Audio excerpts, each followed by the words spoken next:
Welcome back, everybody. Today I've got my good friend Andrew Hamilton here, and we're going to do things a little bit different. We're frying fish that we just caught in South Carolina.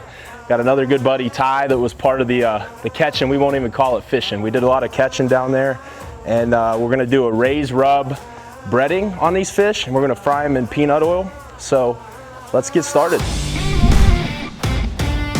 So we're going halfway with the peanut oil, and then we're going to get it heated up. We want to cook the fish on about 380, try to keep it about 380 degrees, and we'll get this thing started. Keep this out.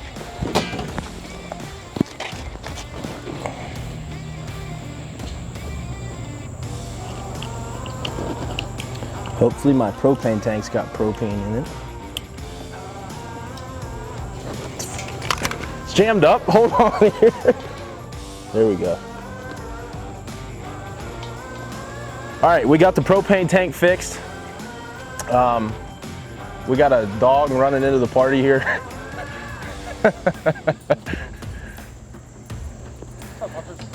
Hey, Kristen. So we got the peanut oil in the pan. We got this is about a 2-gallon little frying pan here, and got it halfway full. So I'm gonna get this propane heated up to about 380, and then we're headed over to bread the fish.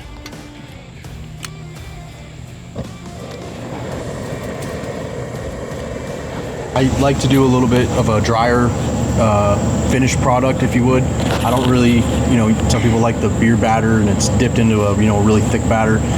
Today what we're doing is just flour. I like a little bit of grit on the outside of the fish, so breadcrumbs or cornmeal works good for that. To season it up, we'll use a little bit of salt, and we're gonna try something new today with raised rub and see how it turns out. So we'll do a little bit of a wash with the egg to get the breading to stick, and yeah, we'll get to it.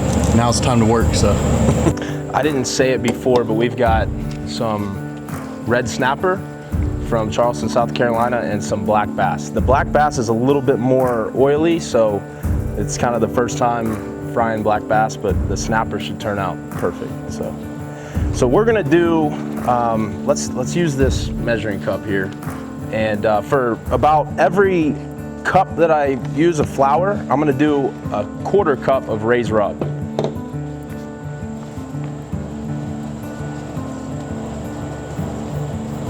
And we've got a bunch of fish, probably 5 or 6 pounds of fish, so we want to make sure we've got enough breading. And if we have to go back and make a little bit more, we can. All right, that's good right there. We'll open one of these raised rubs up. Do a little dab of the, probably a little more than a dab of the breadcrumbs. You can use cornmeal, breadcrumbs. It's kind of an inexact science. You're just going by feel.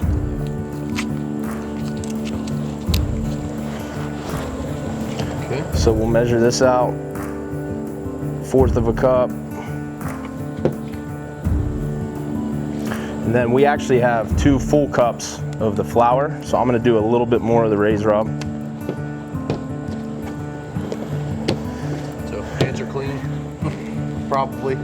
And then a little dab I got some. of baking powder. He's already got it in there, and it helps crisp up that fish.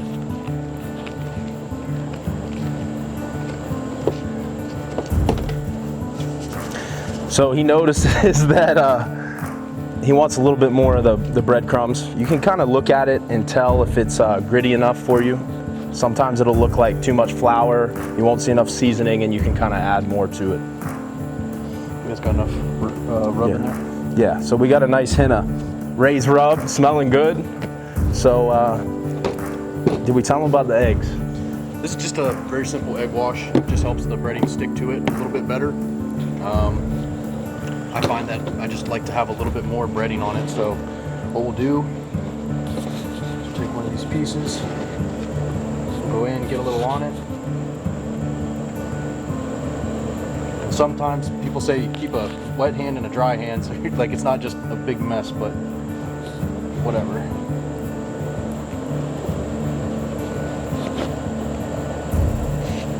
So he'll go back into the breading. Some people will just dip the egg into the breading and be done. We're gonna double dip into the breading to try to get a lot of extra breading to stick on that fish.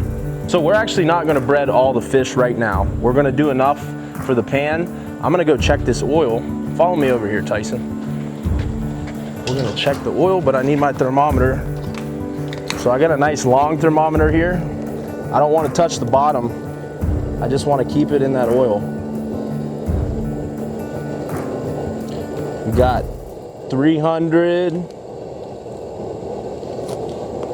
We got about 300 degrees right now. We want that about 380. So probably a couple more minutes.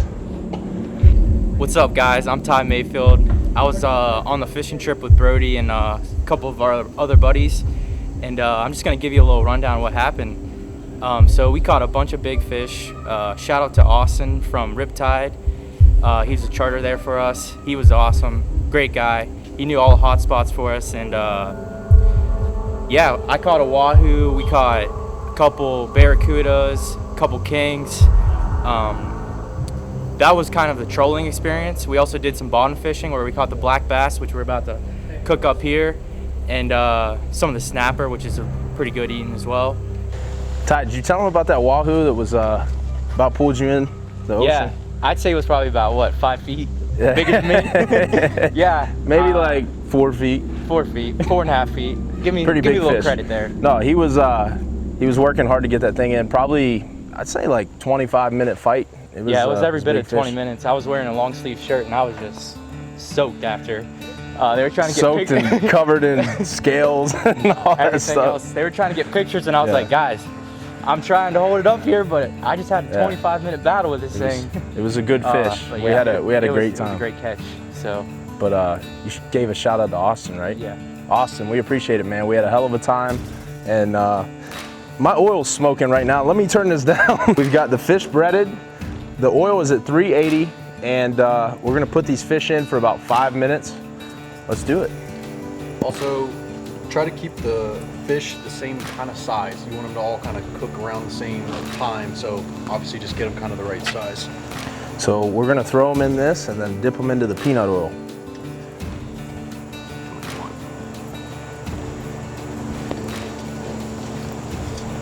One more? Yeah. We got 8 to 10 pieces in there. And I don't really know what this pan is called. My bad. Strainer. A little strainer, but it makes it a lot easier to get your fish out of there.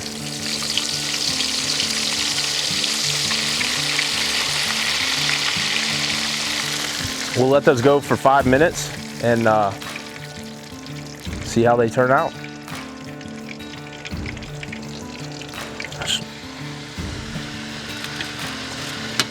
These up front have cooled off. These are a little bit hotter. Let's get those out of there. Okay. Throw some more back on. Grab some of those fellas, try them out, break them up, whatever you gotta do. Bad boy. So we got the raised rub in the flour and breadcrumbs and some baking powder. What do you guys think? That's Good stuff?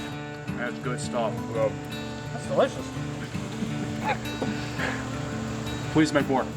Coming right up. All right, well, thanks everybody for following along today. Make sure you check us out on Instagram, Facebook, YouTube, Cooking with Ray's Rub, RaySeasonings.com. We love to cook with this stuff. There's so many things you can do with it, and more than anything, I'm so happy to have all my buddies here today. This is my dad's old workshop here, and we lost him last year, and anytime I can bring friends together and cook with his seasoning, it's an honor. So thanks for following along, and we'll catch you next time.